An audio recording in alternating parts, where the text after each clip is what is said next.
Hello, hello, good evening. It's Monica from Life as Art, and we are going to be creating and crafting again this evening. One final creative session at the Small Business Saturday event.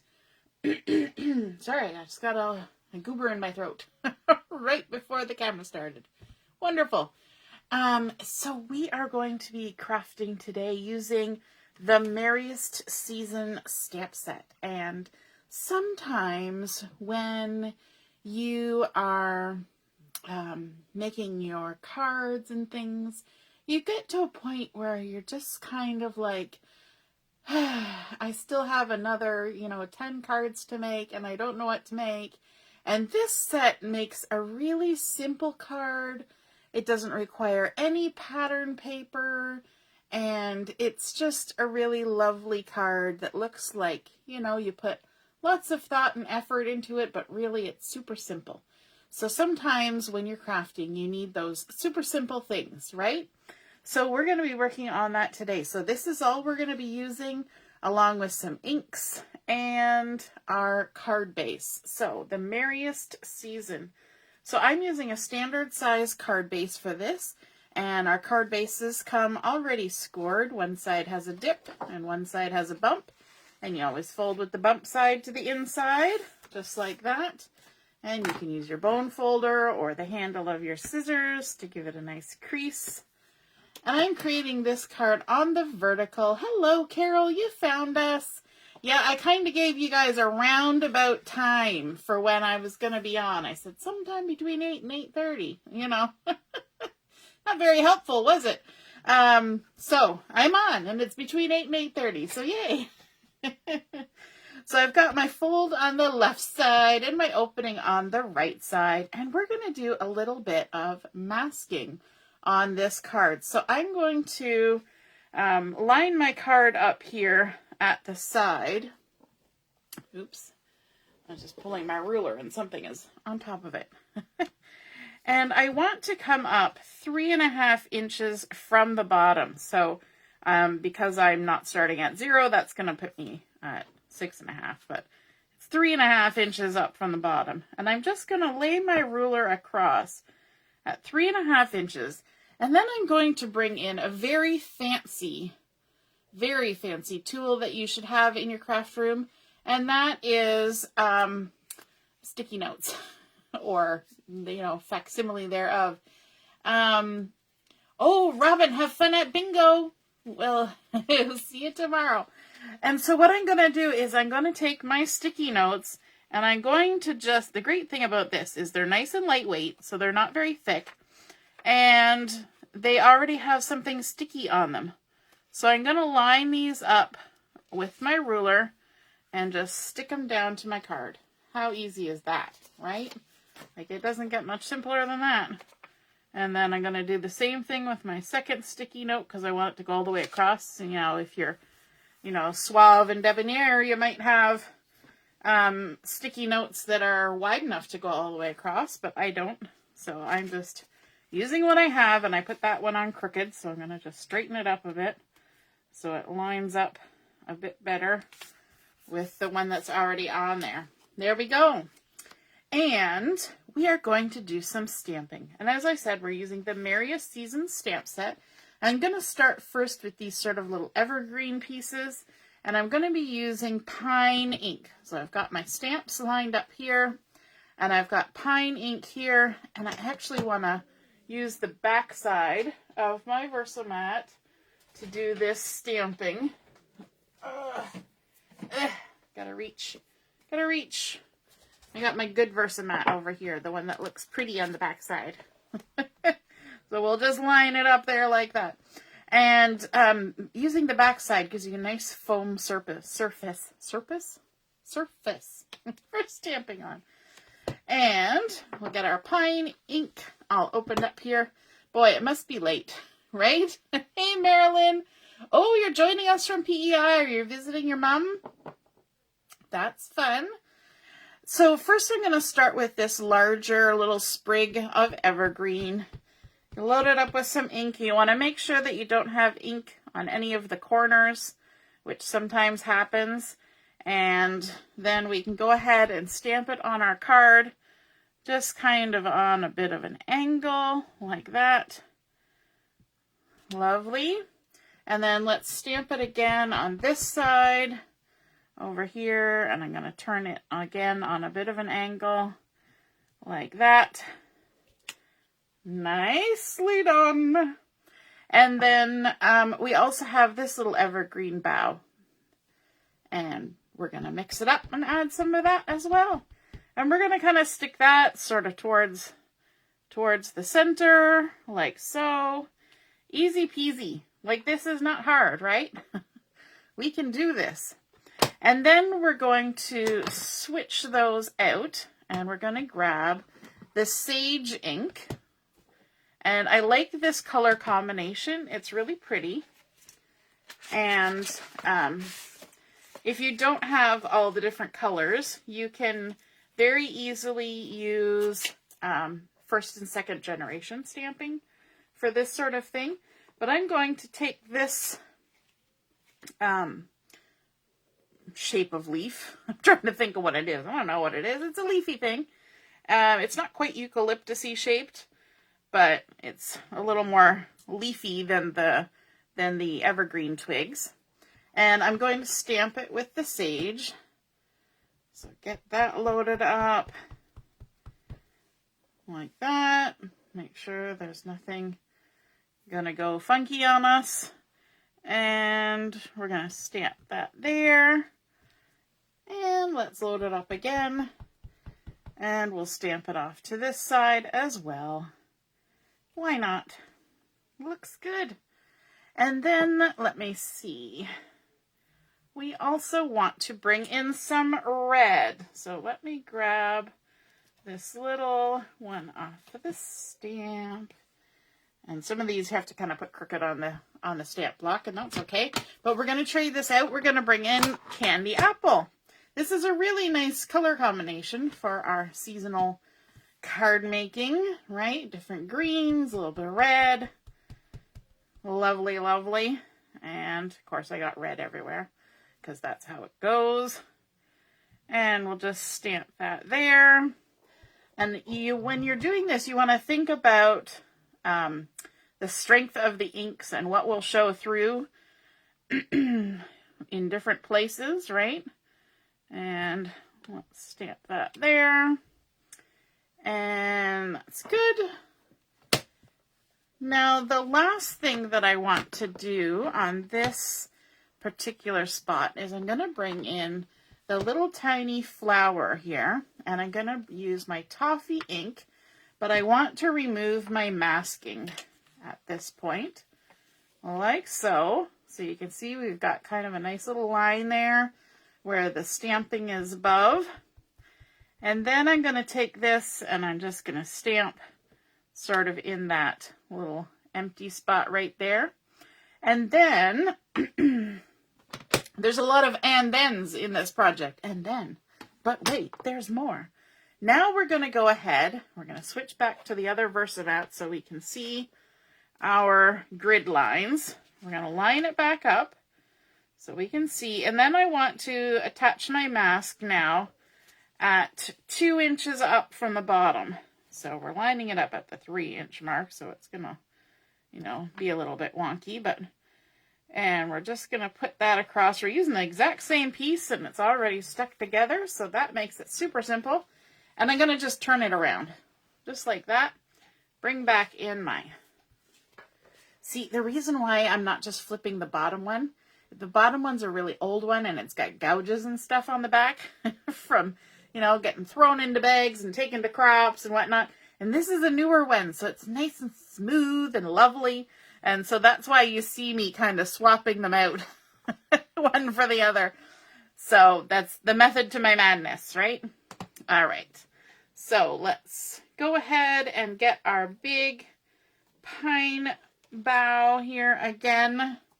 Load it up on the block and bring in the pine ink. So we're going to kind of repeat. And I'm actually going to sound like my daughter. Lots of actuallys. I'm going to try and stick as close to the same pattern as I used before, but because we're doing it now on the bottom, it's going to be, you know, like mirror image or flipped image, I guess.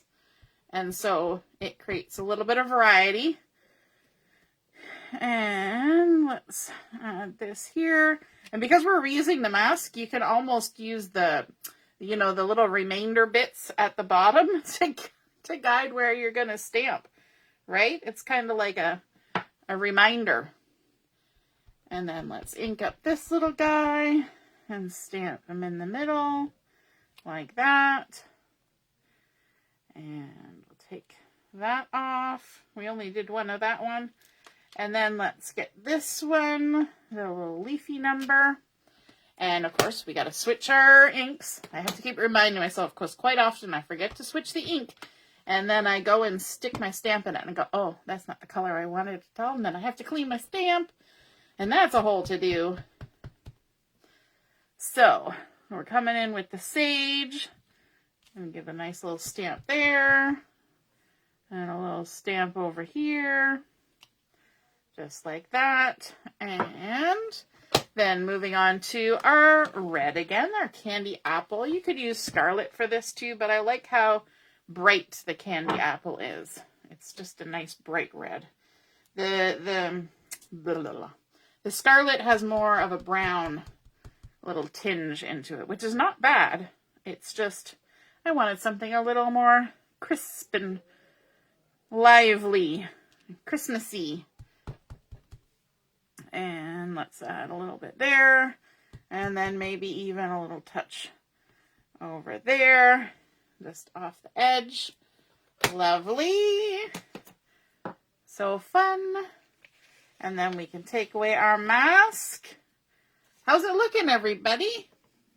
Oh, your mother-in-law's 85th birthday. Congratulations. Happy birthday to your mother-in-law. That's exciting.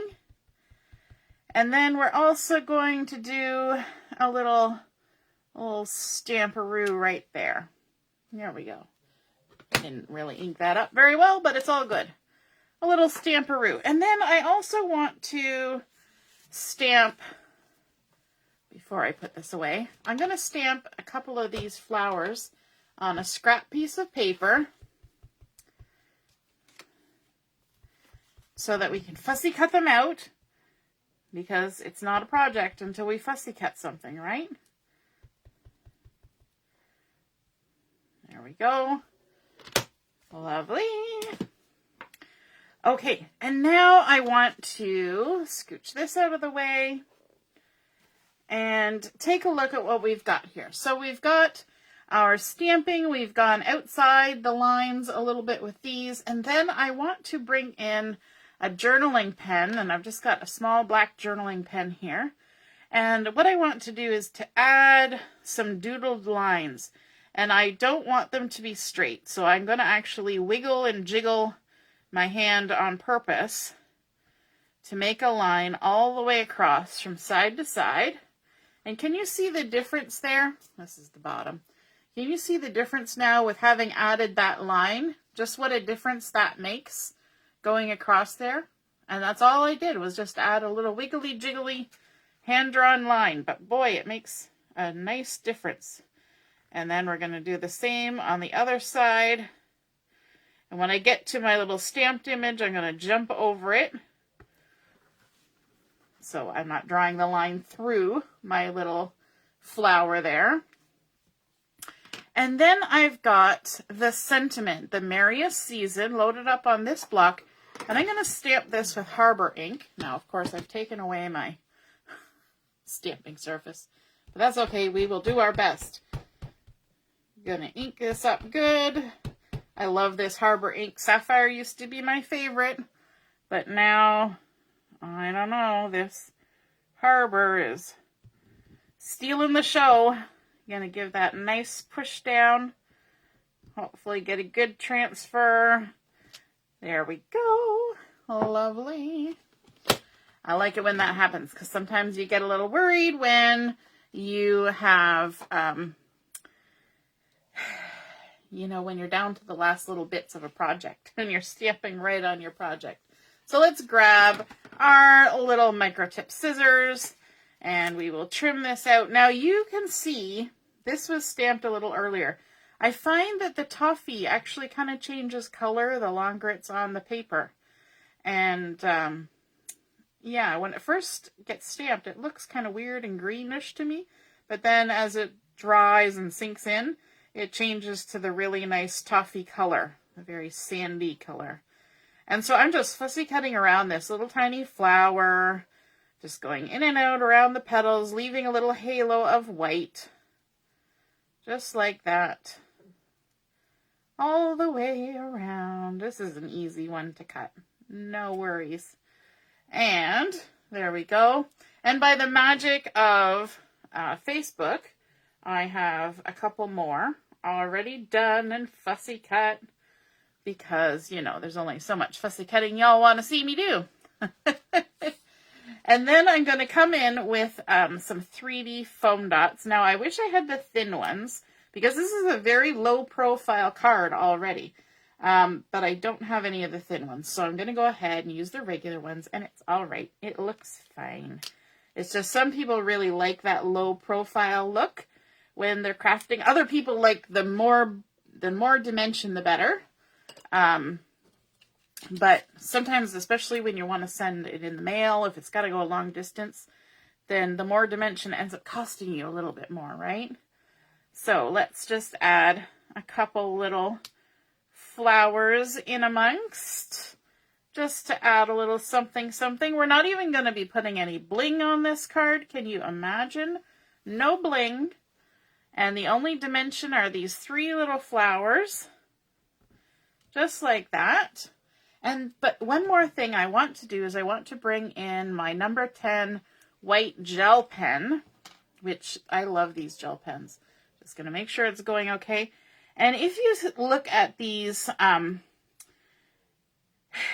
stamped images, there's actually 3 little dots in the center of this little flower, but they're so tiny. So I just want to take my white gel pen and just add a little bit more oomph to those 3 little white dots, just to give them a bit more presence. And actually, I'm not 100% happy with how that one's stamped, but I could fussy cut one and just glue it on there.